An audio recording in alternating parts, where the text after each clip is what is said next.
coexistência pacífica, as grandes tensões. A gente vai falar desse período da Guerra Fria, que vai de 1953 até 1959.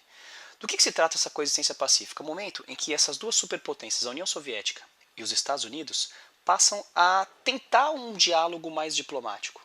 Coexistir, ou seja, em que as tensões vão ser diminuídas. E eu começo esse vídeo mostrando essa foto, que de um lado temos aqui o Nikita Khrushchev, que é o líder da União Soviética nesse momento depois da morte do Stalin, e o Kennedy, presidente dos Estados Unidos, dando as mãos. Um gesto de cordialidade, um gesto de diplomacia dentro desse momento da história. E de onde que vai vir isso? Bom, em 53 nós temos o fim da Guerra da Coreia, e essa Guerra da Coreia dividiu, de um lado, a Coreia do Norte comunista, do outro lado, a Coreia do Sul capitalista. Na Coreia do Sul, nós temos o apoio militar significativo dos Estados Unidos. Na Coreia do Norte, nós temos o apoio militar significativo da União Soviética. Portanto, o que a gente percebe? Que existe um conflito indireto dos dois. Os Estados Unidos não luta contra a União Soviética, mas luta contra soldados e armas e estratégias soviéticas e vice-versa. O fim da guerra mostra justamente o fim dessas tensões. Okay? Nesse mesmo período nós temos também a morte de Joseph Stalin, líder da União Soviética, foi um cara extremamente centralizador, extremamente radical, e que morreu.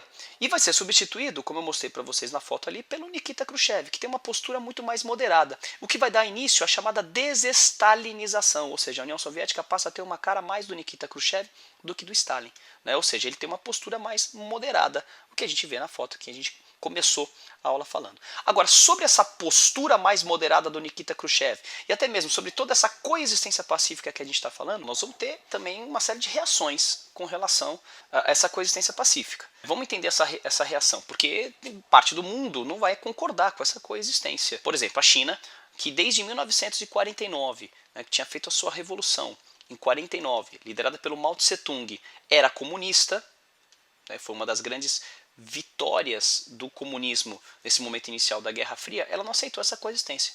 E se ela não aceitou essa coexistência, o que ela vai fazer? Ela vai romper com a União Soviética e vai tentar construir um comunismo tipicamente chinês, ou seja, com características do próprio Mao Tse-tung, na metade da década de 50 e durante a década de 60. Nós vamos ter aqui também a Hungria. A Hungria, por sua vez, vai reagir de maneira contrária da China e vai querer aprofundar essas reformas. Vai surgir, inclusive, ali na Hungria, um movimento popular liderado ali pelo Imre Nagy, onde a ideia era intensificar, ou seja, democratizar a Hungria. E a União Soviética não vai permitir isso de jeito nenhum.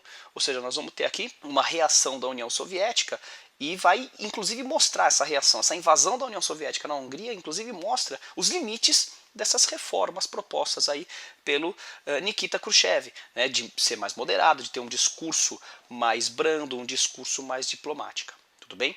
Mas ao mesmo tempo a gente tem que pensar que pouco depois nós vamos ter algumas tensões significativas. Analisando, por exemplo, o Oriente Médio, as guerras árabe-israelenses que estão acontecendo ali, que envolvem, de um lado, Israel, apoiado pelo Ocidente, e do outro lado, o mundo árabe, não abertamente apoiado pela União Soviética, mas muitos aqui recebem um apoio diplomático, como é o caso do Egito, e do pan-arabismo organizado ali pelo Nasser.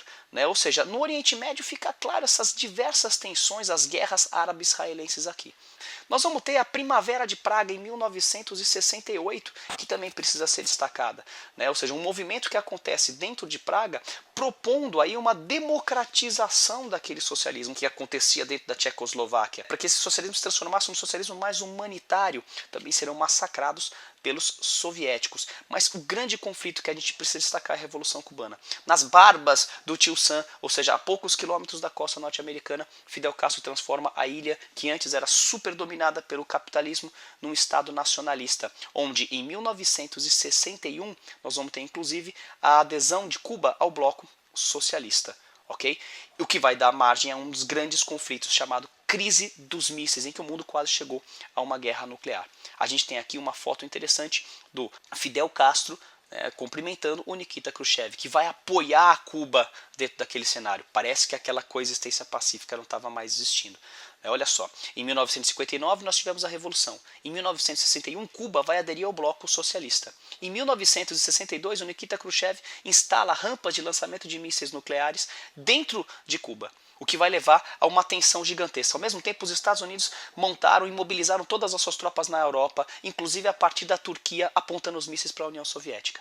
Essa crise dos mísseis quase levou o mundo a uma guerra nuclear. Como que ela foi superada? Diplomaticamente. Nós vamos ter essa crise dos mísseis sendo superada. Mas isso é um assunto para a gente conversar também no próximo vídeo.